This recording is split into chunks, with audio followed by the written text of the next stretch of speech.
So today I pulled the first pull from my witch mask mold. The first pull is usually a little sloppy. It's got like little pieces of the plaster in there, and it's a little dirty. Some of the clay that got left behind gets pulled out with it. So I usually use it to goof off with my painting, just to have fun and practice and do something. So I thought it might be fun to kind of show some clips of me doing that today. So I'll kind of edit the video or whatever, so just in and out of videos, the different parts of me painting it.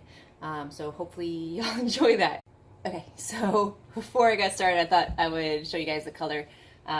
It's just really thinned out, but I'm going to play with a little bit of a green color, just kind of real traditional creepy witch, just for fun, see how it goes. I just kind of want to give y'all a good example of what the color looks like right now.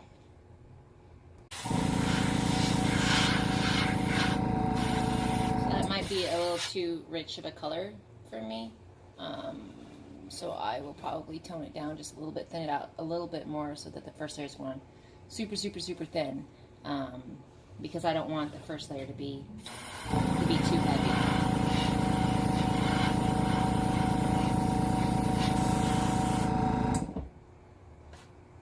You can see like how dark that green is there. It might be a little too dark for the first coat.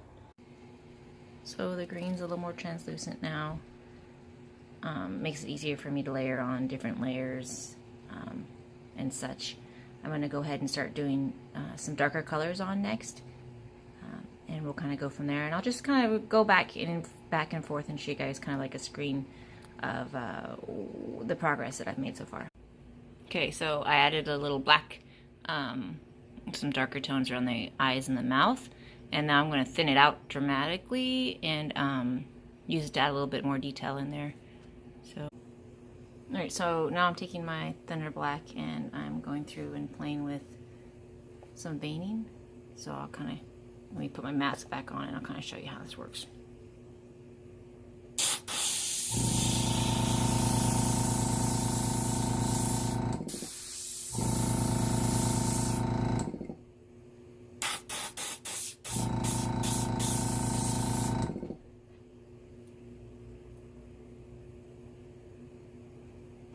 Now that I've got like some veining added in around, I'm going to start putting a little bit more warmer colors in there. I'm worried about it getting too muddy if I add much more to what's already there.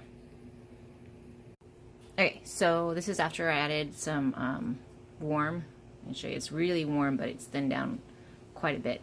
And then I'm going to go in with a brush and just kind of add some little hand painting things, and then we seal it. Sorry, it's windy here. And then we seal it up and see what it looks like after that. So here, so I have these little cracks and stuff in her lip that I'm gonna just emphasize and make look a little more raw. A little more intense red color on them. Got lots of cracks on her lip, but I'm not gonna bring them all up. Just some of them.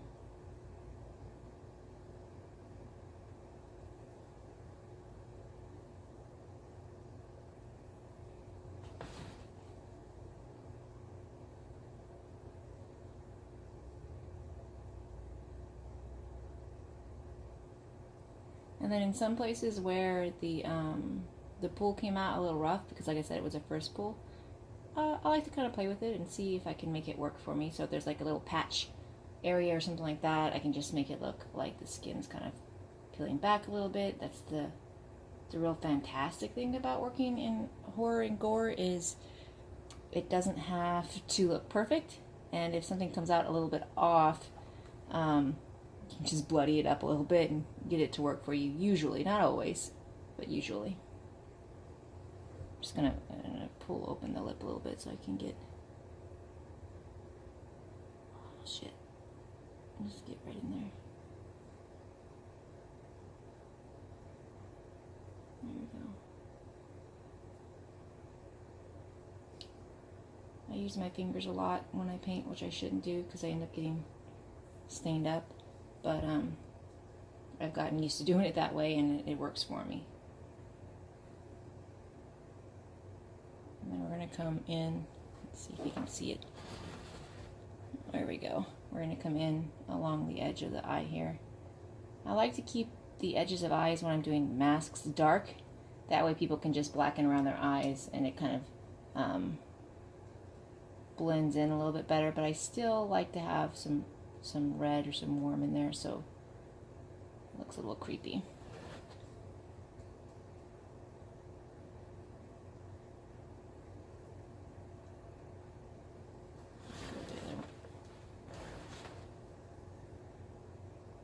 I'm gonna have to figure a better setup for my camera because it's kind of hard to see what I'm doing and let y'all see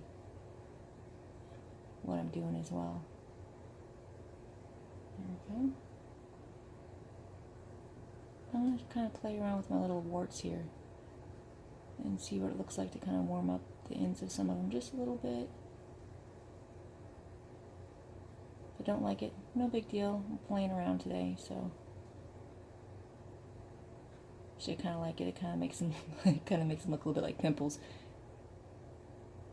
which is not exactly the witch kind of aesthetic, but it's kind of fun to play around with those traditional aesthetics anyway.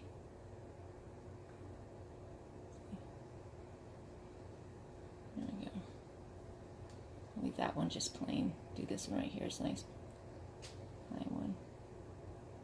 Might be kind of fun to do like a witch that's pimply instead of warty.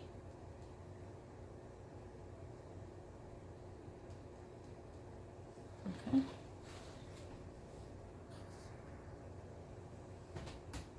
Also, if you notice, I'm not painting the ears. I'm kind of using this area up here to kind of test my colors and stuff because if I do decide to use this at all for anything, this is all coming off. It's just the front half of the mask. I did a full head, but a lot of times I'll do a full head so I have it if I need it, and I'll just do half masks. I like the idea. Don't get me wrong, I love those full silicone masks that look like it's really a face, but I also like the idea of wearing a mask that looks like a mask because it kind of adds a little creepy to that, like, why is someone wearing that mask? Sorry, my airbrush machine's still on. There we go. Just kind of playing with some of those lines in there as well. Okay, so now that I've got everything painted and sealed up, I've pinned it to like a styrofoam head so that I can punch some hair. I've got my hair that's been treated with a little conditioner and baby powder, so it's real gross looking. And we're gonna kind of punch this in. I'll have to set up my camera so that I don't have to hold it while I'm doing it, but you guys can kind of see a little bit of how that works.